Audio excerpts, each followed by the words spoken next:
संतोषी माँ का व्रत पूजन करने से धन, विवाह, संतानादि भौतिक सुखों में वृद्धि होती है।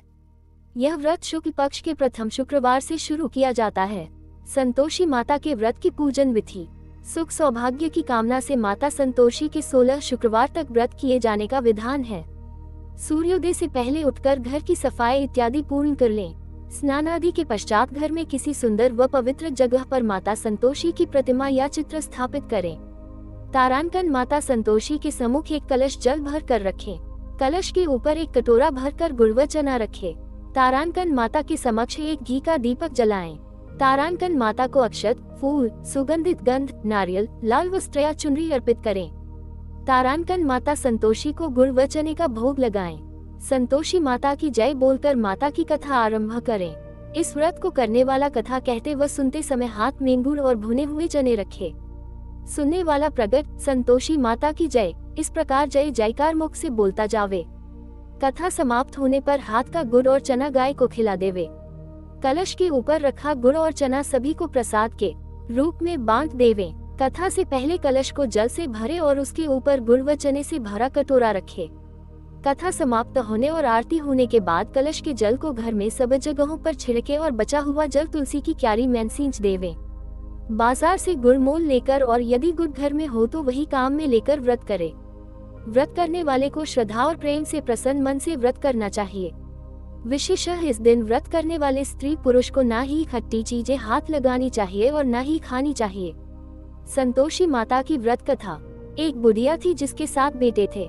उनमें से 6 कमाते थे और एक न कमाने वाला था। वह बुढ़िया उन 6 को अच्छी रसोई बनाकर बड़े प्रेम से खिलाती पर 7वें को बचा खुचा झूठन खिलाती थी। परंतु वह भोला था अतः मन में कुछ भी विचार नहीं करता था। एक दिन वह अपनी पत्नी से बोला, देखो मेरी माता को मुझसे कितना प्रेम है। उसने कहा, वह तुम्हें सभी की झूठन खिलाती है, फिर भी तुम ऐसा कहते हो, चाहे तो तुम समय आने पर देख सकते हो। एक दिन बहुत बड़ा त्योहार आया। बुढ़िया ने 7 प्रकार के भोजन और चूरमे के लड्डू बनाए। 7वां लड़का ये बात जांचने के लिए सिर दुखने का बहाना करके पतला कपड़ा उड़कर सो गया और देखने लगा माँ ने उनको बहुत अच्छे आसनों पर बिठाया और 7 प्रकार के भोजन और लड़ परोसे। वह उन्हें बड़े प्रेम से खिला रही है। जब वे 6 उठ गए तो माँ ने उनकी थालियों से झूठन इकट्ठी की और उनसे एक लड्डू बनाया। फिर वह 7वें लड़के से बोली, अरे रोटी खा ले। वह बोला, माँ मैं भोजन नहीं करूँगा, मैं तो परदेश रहा हूँ। माँ ने कहा, कल जाता है तो आज ही चला जा। वह घर से निकल गया। चलते समय उसे अपनी पनी की याद आई जो गौशाला में कंडे थाप रही थी। वह बोला, हम विदेश को जा रहे हैं, आएंगे कछु काल। तुम रहियो संतोष से, धर्म अपनो पाल। इस पर उसकी पत्नी बोली, जाओ पिया आनंद से, हमारी सोच हटाए। राम भरोसे हम रहे, ईश्वर तुम्हें सहाय। देहो निशानी आपनी, देख धरूं मैं धीर। सुधी हमारी ना बिसारियो, रखियो मन गंभीर। इस पर वह लड़का बोला, मेरे पास कुछ नहीं है, ये अंगूठी है सो ले और मुझे भी अपनी कोई निशानी दे दे। वह बोली, मेरे पास क्या है, ये गोबर भरे हाथ है।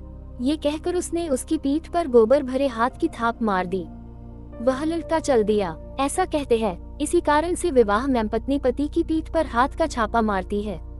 चलते समय वह दूर देश में पहुंचा। वह एक व्यापारी की दुकान पर जाकर बोला, भाई मुझे नौकरी पर रख लो। व्यापारी को नौकर की जरूरत थी, अतः बोला, तनख्वाह काम देख कर देंगे, तुम रह जाओ। वह सवेरे 7 बजे से रात की 12 बजे तक नौकरी करने लगा। थोड़े ही दिनों में सारा लेन देन और हिसाब किताब करने लगा। सेठ के साथ 8 नौकर चक्कर खाने लगे। सेठ से उसे 2-3 महीने ने आधे मुनाफे का हिस्सेदार बना दिया। 12 वर्ष में वह नामी सेठ बन गया और उसका मालिक उसके भरोसे काम छोड़कर कहीं बाहर चला गया। उधर उसर की औरत को सास और जेठानियां बड़ा कष्ट देने लगी। वे उसे लकड़ी लेने जंगल में भेजती, भूसे की रोटी देती, फूटे नारियल में पानी देती। वह बड़े कष्ट से जीवन बिताती थी।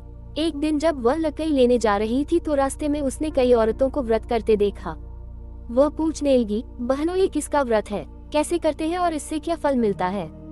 तो एक स्त्री बोली, ये संतोषी माता का व्रत है, इसके करने से मनोवांछित फल मिलता है। इससे गरीबी, मन की चिंताएं, राज के मुकदमे, कलह, रोग नष्ट होते हैं और संतान, सुख, धन, प्रसन्नता, शांति, मनपसंद वर मिले व बाहर गए हुए पति के दर्शन होते हैं। उसने उसे व्रत करने की विधि बता दी। उसने रास्ते में सारी लकड़ियां बेच दी व गुड़ और चना ले लिया। उसने व्रत करने की तैयारी की। उसने सामने एक मंदिर देखा तो पूछने लगी, यह मंदिर किसका है? वह कहने लगे, ये संतोषी माता का मंदिर है। वह मंदिर में गई और माता के चरणों में लौटने लगी। वह दुखी होकर विनती करने लगी, माँ, मैं अज्ञानी हूँ, मैं बहुत दुखाई हूँ, मैं तुम्हारी शरण में हूँ, मेरा दुख दूर करो। माता को दया आ गई। एक शुक्रवार को उसके पति का पत्र आया और अगले शुक्रवार को पति का भेजा हुआ धन मिला। आप तो जेठ जेठानी और सास नाक सिकोड़ के कहने लगे, आप तो इसकी खातिर बुलेगी, ये बुलाने पर भी नहीं बोलेगी। वह बोली, पत्र और धन आवे तो सभी को अच्छा है। उसकी आंखों में आंसू आ गए। वह मंदिर में गई और माता के चरणों में गिरकर बोली, हे माँ, मैंने तुमसे पैसा कब मांगा था? मुझे तो अपना सुहाग चाहिए। मैं तो अपने स्वामी के दर्शन और सेवा करना मांगती हूँ। तब माता ने प्रसन्न होकर कहा, जा बेटी, तेरा पति आवेगा। वह बड़ी प्रसन्नता से घर गई और घर का काम काज करने लगी। उधर संतोषी माता ने उसके पति को स्वप्न में घर जाने और पत्नी की याद दिलाई। उसने कहा, माँ, मैं कैसे जाऊँ? परदेश की बात है, लेन देन का कोई हिसाब नहीं है।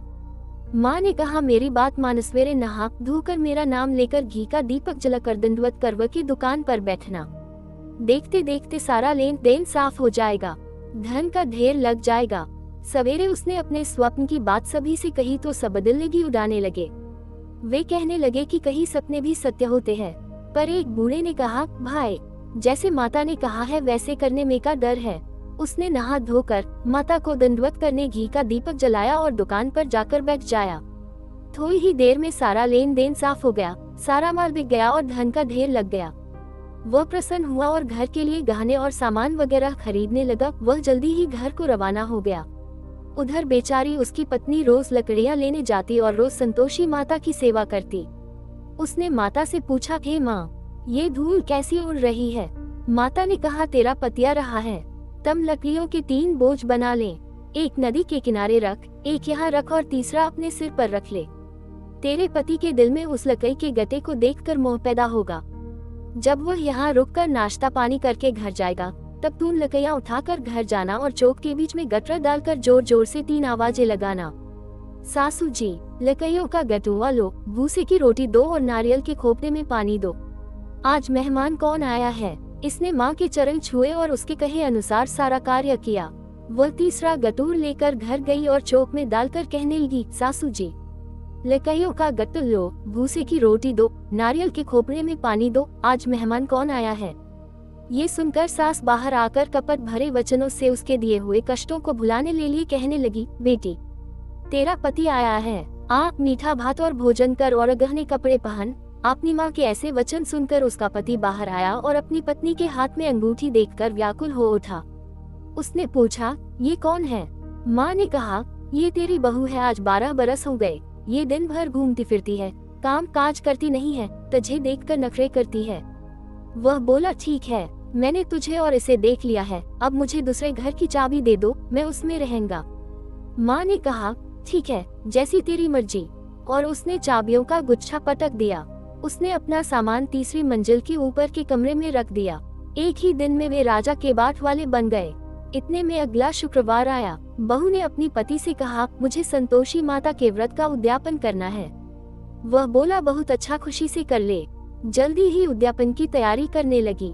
उसने जेठ के लड़कों को जीनने के लिए कहा, उन्होंने मान लिया। पीछे से जेठानियों ने अपने बच्चों को सिखा दिया, तुम खटाई मांगना जिससे उसका उद्यापन पूरा न हो। लड़कों ने जीन कर खटाई मांगी। बहू कहने लगी, भाई, खटाई किसी को नहीं दी जाएगी, ये तो संतोषी माता का प्रसाद है। लड़के खड़े हो गए और बोले, पैसा लाओ। वह बोली, कुछ न समझ सकी उनका क्या भेद है। उसने पैसे दे दिए और वे इमली की खटाई मंगा कर खाने लगे। इस पर संतोषी माता ने उस पर रोष किया। राजा के दूत उसके पति को पकड़कर ले गए। वह बेचारी बड़ी दुखी हुई और रोती हुई माताजी के मंदिर में गई और उनके चरणों में गिरकर कहने लगी, हे माता, ये क्या किया? हंसा कर अब दून मुझे क्यों रुलाने लगी? माता बोली, पुत्री, मुझे दुख है कि तुमने अभिमान करके मेरा वत तोड़ा है और इतनी जल्दी सब बातें भुला दी। वह कहने लगी, माता, मेरा कोई अपराध नहीं है, मुझे तो लड़कों ने भूल में दल दिया, मैंने भूल से ही उन्हें पैसे दे दिए। माँ, मुझे क्षमा करो, मैं दोबारा तुम्हारा उद्यापन करूंगी। माता बोली, जब तेरा पति रास्ते में आता हुआ ही मिलेगा। उसे रास्ते में उसका पति मिला। उसके पूछने पर वह बोला, राजा ने मुझे बुलाया था, मैं उससे मिलने गया था। वे फिर घर चले गए। उद्धरण, कुछ ही दिन बाद फिर शुक्रवार आया। वह दोबारा पति की आज्ञा से उद्यापन करने लगी। उसने फिर जेठ के लड़कों को बुलावा दिया। जेठानियों ने फिर वही बात सिखा दी। लड़के भोजन की बात पर फिर खटाई मांगने लगे। उसने कहा, खटाई कुछ भी नहीं मिलेगी, आना हो तो आओ। ये कहकर वह ब्राह्मणों के लड़कों को लाकर भोजन कराने लगी। यथाशक्ति उसने उन्हें दक्षिणा दी। संतोषी माता उस पर बड़ी प्रसन्न हुई। माता की कृपा से 9वें मास में उसके एक चंद्रमा के समान सुंदर पुत्र हुआ। अपने पुत्र को लेकर वह रोजाना मंदिर जाने लगी। एक दिन संतोषी माता ने सोचा कि यह रोज यहाँ आती है, आज मैं इसके घर चलूं, इसका सासरा देखूं। ये सोचकर उसने एक भयानक रूप बनाया। गुडवू चने से सना मुख, ऊपर को सूत के समान होठ, जिन पर मक्खियां भिन भिन आ रही थी। इसी सूरत में वह उसके घर गई। देहली में पांव रखते ही उसकी सास बोली, देखो कोई डाकिन आ रही है, इसे भगाओ नहीं तो किसी को खा जाएगी।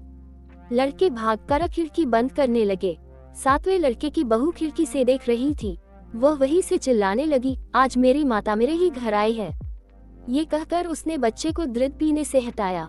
इतने में सास बोली, पगली किसे देखकर उतावली हुई है, बच्चे को पटक दिया है। इतने में संतोषी माता के प्रताप से वहाँ लड़के ही लड़के नजर आने लगे। बहू बोली, सासू जी, मैं जिसका व्रत करती हूँ यह वो ही संतोषी माता है। ये कहकर उसने सारी खिड़कियां खोल दी। सबने संतोषी माता के चरण पकड़ लिए और विनती कर कहने लगे, है माता, हम मूर्ख हैं, अज्ञानी हैं, पापिनी हैं, तुम्हारे व्रत की विधि हम नहीं जानती, तुम्हारा व्रत भंग कर हमने बहुत बड़ा अपराध किया है जगत माता, आप हमारा अपराध क्षमा करो। इस पर माता उन पर प्रसन्न हुई। बहू को जैसा फल दिया वैसा माता सबको।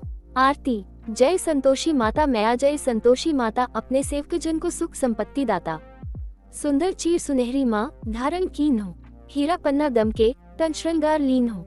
गेरू लाल घटा छवि, बदन कमल सोहे, मंद हस्त करुणामयी, त्रिभुवन मन मोहे। स्वर्ण सिंहासन बैठी, चवर हुरे प्यारे, धूप दीप मधुमेवा भोग धरे न्यारे। गुण अरु चना परम प्रिय, तामे संतोष कियो। संतोषी कहलाए, भक्तन वैभव दियो। पूर्ण विराम, शुक्रवार प्रिय मानत, आज दिवस सोही। भक्त मंडली छाई, कथा सुनत मोही। पूर्ण विराम, मंदिर जगमग ज्योति, मंगल ध्वनि छाई, विनय करे हम बालिक, चरणन सिर नाई। भक्ति भाव में पूजा अंगीकृत कीजिए, जो मन बस हमो, इच्छा फल दीजिए। दुखी दरिद्री रोगी संकट मुक्त किए, बहुधन धान्य भरे घर, सुख सौभाग्य दिए। ध्यान दियो जो नर तेरो, मनवांछित फल पायो, पूजा कथा श्रवण कर, घर आद आयो। शरण गहे की लज्जा, राखियो जगदम्बित संकट तू ही निवारे, दयामय अम्बे। संतोषी माँ की आरती, जो कोई नर गावे, रिद्धि सिद्धि सुख संपत्ति, जी भर की पावे।